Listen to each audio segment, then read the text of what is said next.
Hello, good day and welcome. I'll be answering JAMB 2015 Mathematics Past Question 46. In how many ways can 7 directors sit round a table? Now we have just one table. We have one table and we have 7 directors.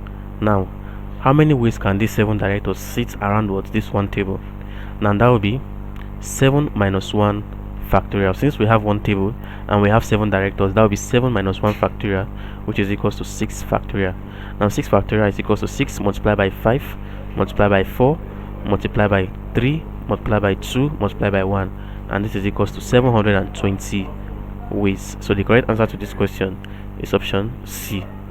Thank you, and ensure to subscribe to the channel for more videos and past questions.